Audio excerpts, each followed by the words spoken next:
What's top of mind is getting more sleep. Yeah, really exciting for people to hear about. Like, I need more sleep. I do, and I think, probably much like yourself, I'm into performance, high achieving. I love to feel great energy. And of course, that's one of the best business productivity hacks is having a lot of energy and focus. And my sleep hasn't been the best, so I'm working on getting that dialed in. What's been keeping you up at night? Yeah, what's been keeping me up at night? I would say irresponsibility.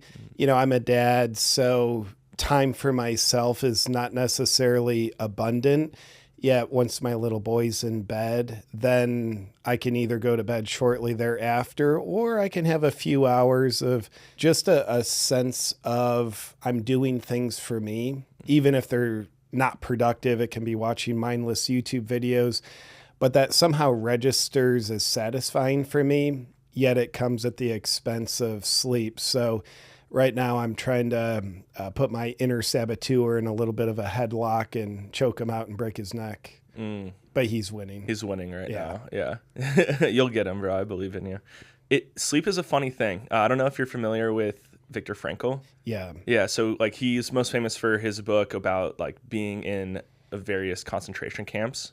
And how he watched people survive through concentration camps. But the second half of his book, Man's Search for Meaning, which nobody talks about, is around his like philosophy, psychology called logotherapy. And one of the fundamental things he learned is the more you try and wish for something, like the less likelihood it's going to happen. And sleep was one of the things he used. It's like the people who tried to fall asleep, did everything they could to try and fall asleep to optimize his sleep, slept worse than people who were just like, we'll figure it out. Yeah, that's interesting. Something about surrender and letting go to let it happen rather than trying to make it happen. And especially like sleep, you build expectations around this needs to happen. Then there's stress, then there's cortisol, which awakens you. That's pretty interesting. And I think there's a book called The Surrender Experiment, which I've never read, but I'll reference it so I sound smarter.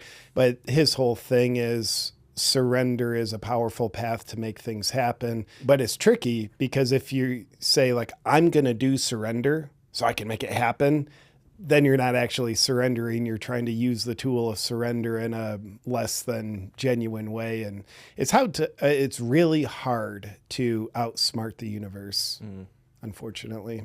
Yeah, when I look at like my goals that I've ever like written down, it's only when I forget about the goal and I look back like 3 years later, like an old journal or something, then I'm like, oh shit, I'm living in it now. Yeah. And it's amazing how that happens. Same for me. There's something about with goals, set it and forget it. And I went through a phase of actually finding I was doing better not having goals. I was just achieving more. But before that, when here's my goal and I'm really obsessed about it, it's like, but this isn't really happening. And then going to the other polarity, well, I'm just doing no goals. I think that's probably out of balance in the other direction. But maybe the balance is cool. Have your goals, set it and forget it. So your mind's not going to forget that's the North Star.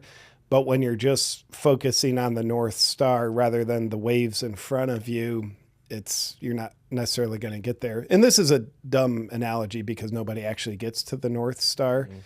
But if there was a better analogy or metaphor that I said, it would have been much better. Yeah, I'm a freedom fighter that uses the language of comedy to help awaken people to protect and preserve the greatest God-given gift will ever be given, which, in my opinion, is freedom. I love that. It seems like a great place to step off. Like, what does freedom mean to you? What it means to me is living in accordance with God's way. I think we're born with this beautiful thing called free will. And I'm not going to pretend to be a religious scholar to tell here's what God is. Yet, at least in an abstract sense, I think God is pretty synonymous with freedom. And we're in this world with finite limitations, yet we have the juxtaposition of allowing our free will to express. And I would dare say when we align our free will with maybe God's will, we experience ultimate freedom. Having the sovereignty to express yourself, discover yourself, live the human experience, I think are dimensions of freedom. And of course, in this world, freedom has its limits as soon as our freedom start infringing on someone else's freedom, that's no longer freedom. That's a violation. A lot of people like to say, well, freedom, if, we just had freedom, then you can just go kill and steal. It's like, well, no, that's not freedom. That's violating someone else's freedom.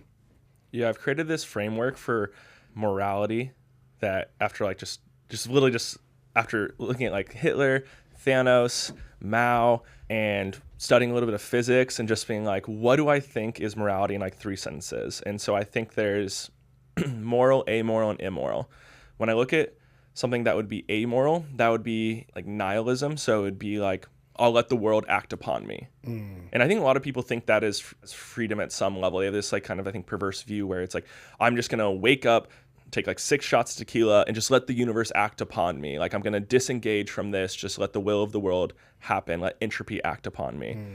Then there's moral, which is where I think it's an attempt at a local control of entropy, starting with the self. So like choosing something, taking responsibility for, for my body, for my family, and like where that local line ends, I'm not sure. Maybe it's like 150 people, maybe it's 1,000, but I do think there's this local control where it's like we together are aiming in a direction, we're fighting or we're surfing the universe so that we can hit something that we want shared together.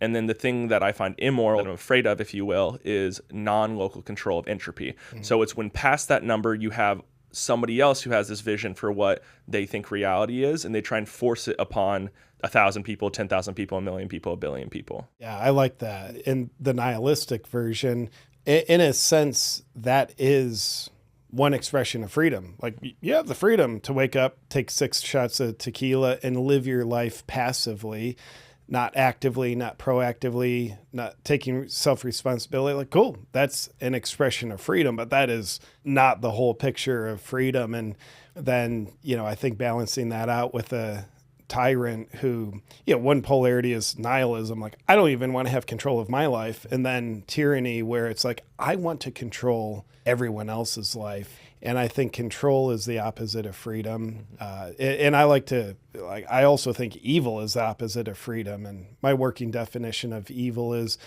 when someone tries to control another person in a way that's not in their best interest.